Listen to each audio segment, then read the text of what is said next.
Hello everyone, स्वागत है आप सबका मेरे चैनल में, जहां आज हम लोग डिस्कशन करने वाले हैं central force and motion in the plane के बारे में। तो आज का जो हमारा डिस्कशन होने वाला है वो होने वाला है सेंट्रल फोर्स क्या होता है और उसके प्रॉपर्टीज के बारे में, और किस तरह सेंट्रल फोर्स एक प्लेन से रिलेटेड है और उसके प्रॉपर्टी को पूरी तरह डिस्कशन करेंगे। उसके बाद इस पूरे लेक्चर सीरीज में हम पूरा कंटिन्यू नहीं कर पाएंगे। नेक्स्ट जो आने वाले लेक्चर्स होंगे आपको उन सब में पूरे के पूरे हम डिस्कस करेंगे कि two body problems, Kepler's problem, और उसके फर्दर और भी डिस्कशन करते चलेंगे। इसलिए पूरे सीरीज को ध्यान से देखिएगा। कोई डाउट हो कमेंट सेक्शन में आराम से कमेंट कीजिए। अच्छा लगे तो शेयर जरूर कर दीजिएगा, और नहीं अच्छा लगे तो भी डिसलाइक का बटन है, एकदम दबा के जाइएगा। ओके, तो चलिए देखते हैं किस तरीके से क्या होता है सेंट्रल फोर्स। तो देखिए सेंट्रल फोर्स होता क्या है। देखिए सेंट्रल फोर्स क्या लिखा हुआ, डेफिनेशन आपको बोर्ड पे दिख रहा है। Okay, if a force act on a particle in such a way, okay, एक फोर्स है एक पार्टिकल पे कुछ इस तरीके से एक्ट हो रहा है that it is always directed toward और away from a fix centre. Okay, यानी फोर्स जो है उस पार्टिकल से या तो उसके अवे लगेगा और टूवर्ड लगेगा। ओके, आपने लिखा हुआ है क्या, टूवर्ड और अवे। ओके, यानी आप क्या समझ रहे हैं, इसको थोड़ा डायग्राम से समझते हैं कि कोई पार्टिकल है और यहां इस तरीके से कोई पार्टिकल और ये कोई फिक्स्ड पॉइंट है। ओके ओके, तो अगर इस ऑब्जेक्ट पे फोर्स या तो उस डायरेक्शन में टूवर्ड या अवे, ओके, दोनों ही केसेस, ओके, दोनों ही केसेस में लगते हैं फ्रॉम अ फिक्स पॉइंट, ये है आपके fix point, and its magnitude depend on, okay, ये जो फोर्स है, ये जो फोर्स एक्ट होगी, यहां से मैं इसको फोर्स, ओके, ये तो वेक्टर फॉर्म है। इस फोर्स की जो मैग्नीट्यूड होगी वो केवल और केवल डिस्टेंस पे डिपेंड अगर करती है तो हम कहेंगे कि पार्टिकल किसमें है, सेंट्रल फोर्स फील्ड में। ओके, सेंट्रल फोर्स फील्ड में है।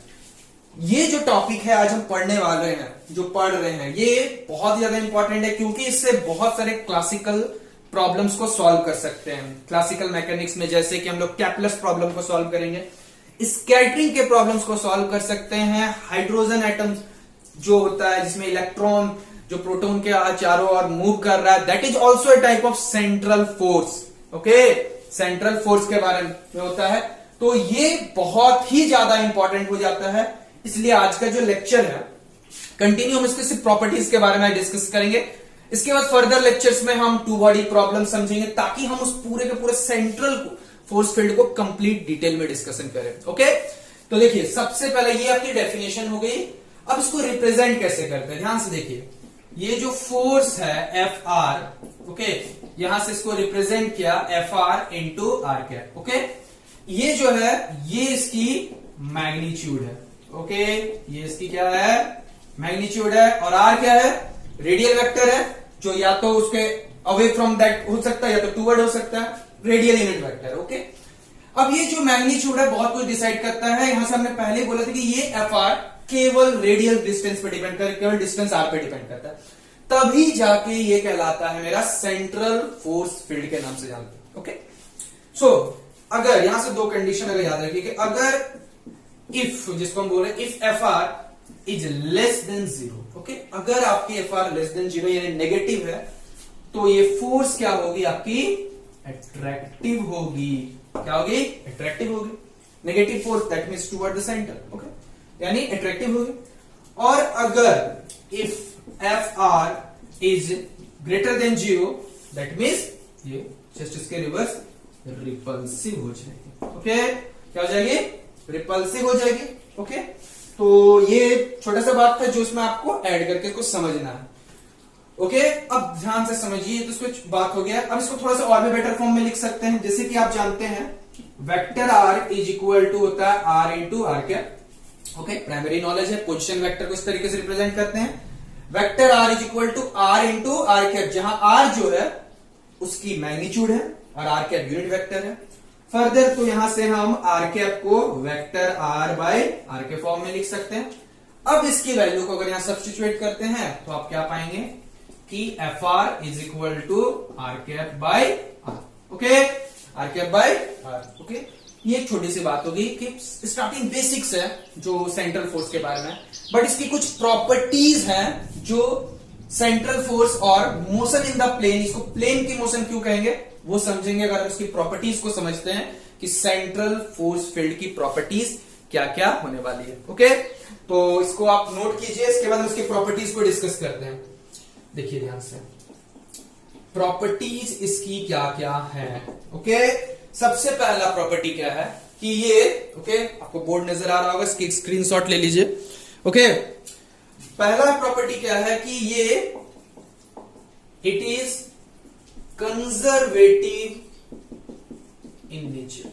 ओके, ये जो फोर्स है वो कंजर्वेटिव है। ओके, कंजर्वेटिव फोर्स पता है आपको, कंजर्वेटिव फोर्स अगर आपकी बेसिक्स 11-12 अच्छी है तो आप डेफिनेटली इस चीज को जानते हैं, इसके बारे में नॉलेज रखते होंगे। ओके, अगर वीक है तो डेफिनेटली आप एक बार पढ़िए, तब जाकर कोई क्लासिकल मैकेनिक्स का ये टॉपिक बहुत अच्छे समझ में आने वाला है। ओके, कंजर्वेटिव फोर्स यानी it is independent of path. Okay, conservative. Okay, अगर इसको मैथमेटिकल समझने की कोशिश करते हैं, मैं मैथमेटिकल लिख देता हूं इसको, तो आप कंजर्वेटिव के लिए आप ये जानते हैं कि डेल क्रॉस, चूंकि ये फोर्स है तो वो 0 हो जाएगी कंजर्वेटिव फोर्स के लिए। ओके, पहली प्रॉपर्टी होगी कि फोर्स जो होगा कंजर्वेटिव होगा, यानी आप इस फोर्स फील्ड में किसी भी पार्टिकल को मूव करवाए, उसमें जो वर्क डन होगा, जो एनर्जी लॉस है, वो डिपेंड करती है उसकी इनिशियल पोजीशन और फाइनल पोजीशन क्या है। डजंट मैटर कि आप उस पाथ में उसको कैसे ले जाते हैं। ओके, क्लियर है। Now the second point is, okay, जो पोटेंशियल होता है, यानी जो पोटेंशियल एनर्जी की फॉर्म होती है, is only depends on R, मतलब डिस्टेंस। ओके, किस पे डिपेंड करती है हमारी, केवल और केवल आर पे डिपेंड करती है। केवल पोटेंशियल एनर्जी जो है आपकी आर पे डिपेंड कर रही है। ओके, यानी potential energy V R mathematically यानी केवल आर का फंक्शन है। ओके, समझ में है। अगर ये आर का फंक्शन होता है पोटेंशियल, तो यहां से एक बात समझ में आता है कि पोटेंशियल अगर आर पे डिपेंड करता है, it doesn't depend on theta, it doesn't depend on phi as dependence on spherical और पोलर कोऑर्डिनेट, जो कि आप पढ़ चुके हैं। तो यहां से एक बात समझ में आने की, तीसरा जो उसकी प्रॉपर्टी है कि पोटेंशियल जो है वो क्या है आपका, potential is spherical symmetrical, spherical symmetrical. Okay, यानी ये सिमेट्रिकल प्रॉपर्टीज को शो कर सकता है। ओके, सिमेट्रिकल प्रॉपर्टीज को ये शो करता है कि ये सिमेट्रिकल किस तरीके से। ओके, तो ये 3 प्रॉपर्टी है। इसके बाद जो अगला प्रॉपर्टी है आप इसको नोट कीजिए तब तक। ओके, तो देखिए अपनी फोर्थ प्रॉपर्टी के बारे में डिस्कस करने वाले हैं कि चूंकि पोटेंशियल जो है वो क्या है, स्फेरिकल सिमेट्रिकल है। ओके, तो अगर पोटेंशियल स्फेरिकल सिमेट्रिकल होगा तो बात क्या आएगी, चौथी प्रॉपर्टी, कि आप फोर्स को लिख सकते हैं कुछ इस तरीके से -2v/। चूंकि ये सिंपल है, क्योंकि ऐसे ही सेंट्रल फोर्स में पोटेंशियल केवल रेडियस पे डिपेंड करती है, यानी रेडियस बोल रहा हूं, डिस्टेंस पे डिपेंड करती है। आप इस तरह का फॉर्म में इसको लिख सकते हैं। इसके एग्जैक्टली ये वेक्टर फॉर्म में, ये इसकी मैग्नीट्यूड है। ओके, मैग्नीट्यूड है। ओके, सो अगर इसको पूरा का पूरा वेक्टर फॉर्म में लिखना चाहते हैं तो आप कुछ इस तरीके से लिख चुकी है। ओके, तो आप इसको इस तरीके का फॉर्म दे सकते हैं। ओके, ये आपकी ज्यादा बेटर फॉर्म लग रही है। और इसके बाद भी चूंकि अभी मैंने आपको बताया कि R बराबर क्या है, R इंटू आर कैप, तो इसको आप रिप्लेस कर सकते हैं इस फॉर्म में। ओके, सॉरी यहां आपकी जरूरत लग जाएगी। ओके, सो इसको आप आसानी से कर सकते हैं। नेक्स्ट जो प्रॉपर्टी है वो बहुत ही ज्यादा इंपॉर्टेंट है, जो आपके आगे की प्लेनर मोशन को, प्लेन्स को शो करेगी कि आपको किस तरीके से प्लेन मोशन। ओके, टॉर्क जो एक्ट होगा इस पार्टिकल पे, यानी torque acting on the particle, यानी torque acting on the particle जो बात करने वाले हैं वो क्या होने वाला है, वो होगा 0। ओके, कैसे होगा 0 समझते हैं। ठीक है, torque is equal to R cross F। Okay, torque is R cross F, मतलब पार्टिकल कुछ इस तरीके से, स्टार्टिंग में मैंने आपको डेफिनेशन बताया कि जो फोर्स है या तो आइदर इधर आइदर उधर, R की जो डायरेक्शन है वो भी आइदर इधर या तो इधर ले सकते हैं, तो दोनों ही तो सेम डायरेक्शन में है, तो दोनों की क्रॉस प्रोडक्ट क्या होगा, 0 डेफिनेटली, यानी टॉर्क जो होने वाला है वो क्या होने वाला है, 0। ओके, टॉर्क जो होने वाला है 0। क्लियर। 6 जो है कि अगर टॉर्क 0 है डेफिनेटली टॉर्क तो आपको यहां दिख रहा है 0। तो आपकी इफ टाउ इज 0 टॉर्क, तो आप जानते हैं वो टॉर्क dl/dt। ओके, अगर हम L नहीं लिखते यहां J को प्रीफर करते, L is also an angular momentum, यहां मैं J टोटल एंगुलर मोमेंटम के लिए यूज कर रहा हूं। ओके, तो आप क्या पाते हैं, J इज कांस्टेंट, मतलब angular momentum. Okay, angular momentum is constant, मतलब it obeys the law of conservation of angular momentum. Okay, यानी J कांस्टेंट है, दैट मीन्स ये किस चीज को ओबे करता है, law of conservation of momentum, angular momentum, sorry, law of conservation of angular momentum, linear momentum नहीं, it's law of conservation of angular momentum को ये ओबे करता है। ओके, क्लियर है बात। अगली जो प्रॉपर्टी आ जाएगी वो आपकी है 7वीं नंबर प्रॉपर्टी है। क्या कर सकते हैं हम यहां, देखिए यहां से J को आप इसको एंगुलर मोमेंटम को क्या लिख सकते हैं, क्योंकि J कांस्टेंट है आपकी, तो हम क्या कर सकते हैं, J is R cross P।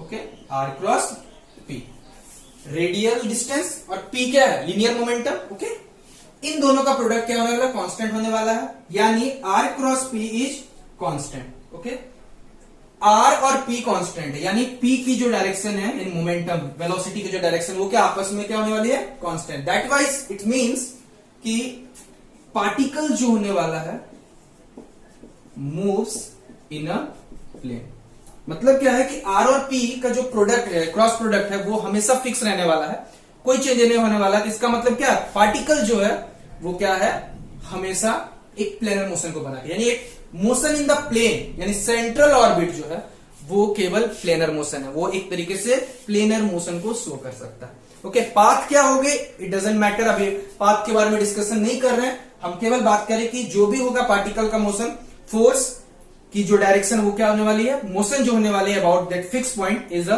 Planar motion. Okay, it's not a, it's only 2D motion. Clear है।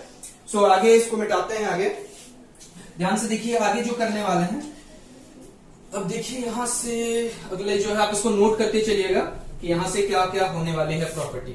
ओके, तो अगला जो प्रॉपर्टी होने वाला है 8वां नंबर, वो भी देखिए ध्यान से, चूंकि J है कांस्टेंट है। ओके, J कांस्टेंट है, J is R cross P जो कि कांस्टेंट है।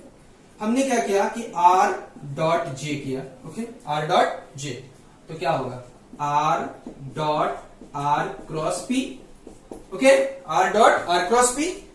आपको वेक्टर ट्रिपल प्रोडक्ट के बारे में जानते होंगे। Okay, vector triple product, sorry scalar triple product, क्योंकि ये स्केलर ट्रिपल प्रोडक्ट के बारे में, स्केलर ट्रिपल प्रोडक्ट आप जानते हैं कि A dot B cross C का जो प्रोडक्ट होता है। ओके, आप इसको दूसरे और फॉर्म में भी लिख सकते हैं, आप इसको लिख सकते हैं C dot A cross B के फॉर्म में भी लिख सकते हैं। ओके, ठीक, इसी प्रॉपर्टी को अगर यहां हम लगाते हैं तो आप क्या पाएंगे कि R क्रॉस P है, तो हमने यहां P को बाहर ले आया, dot R cross R is equal to 0। Okay, P dot R cross R is 0। So अगर ये 0 है तो दैट मीन्स ये है कि R डॉट J भी क्या होगा, 0 होगा। दैट मीन्स 0 डॉट प्रोडक्ट में 0 कब होता है, जब R और J क्या होते हैं, परपेंडिकुलर होते हैं, यानी जो रेडियल डिस्टेंस है और J यानी जो टोटल एंगुलर मोमेंटम है वो क्या होने वाले, एक दूसरे के साथ परपेंडिकुलर होते हैं। ये भी एक सेंट्रल फील्ड की प्रॉपर्टीज है। तो इतनी सारी प्रॉपर्टीज है, अब इसको नोट करते चलिए। एक और प्रॉपर्टी के बारे में हम लोग डिस्कस करेंगे कि इसकी क्या प्रॉपर्टी होती है। ओके, तो आप इसको नोट कीजिए, तब तक इसके बारे में क्या क्या, मैं इसको मिटाता हूं ऊपर वाले को।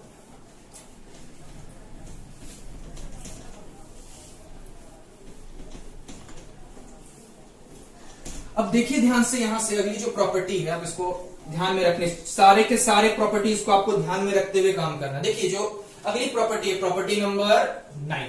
Okay, as motion is a planar motion. Okay, motion क्या है, प्लैनर मोशन है, आपको पहले प्रॉपर्टी से समझ में आ रहा है। तो इसका मतलब क्या है कि प्लेनर मोशन जो यानी प्लेन में मूव करने वाला है, और एक प्लेन में किसी भी पार्टिकल के मोशन को कैसे शो कर सकते हैं, by the coordinates of, simple आप उसको आर और थीटा के टर्म में शो कर सकते हैं। ओके, यानी किसी भी पॉइंट के पार्टिकल को आर और थीटा से शो कर पाएंगे। ओके, तो जो लैग्रेंजियन होगा सिस्टम का, उसको किस तरह लिख सकते हैं, एम आर डॉट का square plus R square theta dot का स्क्वायर माइनस पोटेंशियल। ओके, अगर आपने लैग्रेंजियन पढ़ी है तो लैग्रेंजियन जो होता है वो डिफरेंस होता है टी माइनस वी का। ओके, किसका किसका डिफरेंस होता है, वो टी माइनस वी, यानी kinetic energy minus potential energy की ये डिफरेंस होती है। ओके, सो अब देखिए ध्यान से, यहां जो पार्टिकल की पोजीशन है लैग्रेंजियन में, ओके, लैग्रेंजियन में कहीं भी थीटा का टर्म इंक्लूड नहीं है, थीटा डॉट का टर्म इंक्लूड है, थीटा का टर्म इंक्लूड नहीं है। ओके, इसको मैं थोड़ा पेन चेंज करके देखता हूं। ओके, तो थीटा का term, theta is not include, मतलब लैग्रेंजियन जो है वो इंडिपेंडेंट ऑफ थीटा है। Lagrangian is independent of theta है। दैट मीन्स क्या हो जाता है, आपको पता है कि लैग्रेंजियन अगर इंडिपेंडेंट ऑफ थीटा है तो ये साइक्लिक कोऑर्डिनेट्स हो जाते हैं। ओके, ये आपको पता है कि ये इसकी क्या हो जाती है, साइक्लिक कोऑर्डिनेट्स हो जाती है। इसको फर्दर इस तरीके से समझ सकते हैं कि जब आप लैग्रेंजियन इक्वेशन ऑफ मोशन लिखना चाहते हैं तो आप इस तरीके से लिखते हैं। ओके, ये टर्म इंक्लूड ही नहीं है, दैट मीन्स आपका लैग्रेंजियन में थीटा का टर्म ही इंक्लूड नहीं है, तो डेफिनेटली ये टर्म जीरो। तो आपके पास जो बच गया डी एल बाई, डेफिनेटली ये जीरो, ये term zero, that mean definitely है कि ये टर्म जीरो है। तो आप कह सकते हैं कि del L by del theta dot is some constant, और जो कि होता है पी थीटा। ओके, इसी को हम लोग कहते हैं एंगुलर मोमेंटम, जिसको अभी मैंने थोड़ा देर पहले जे से डिनोट किया।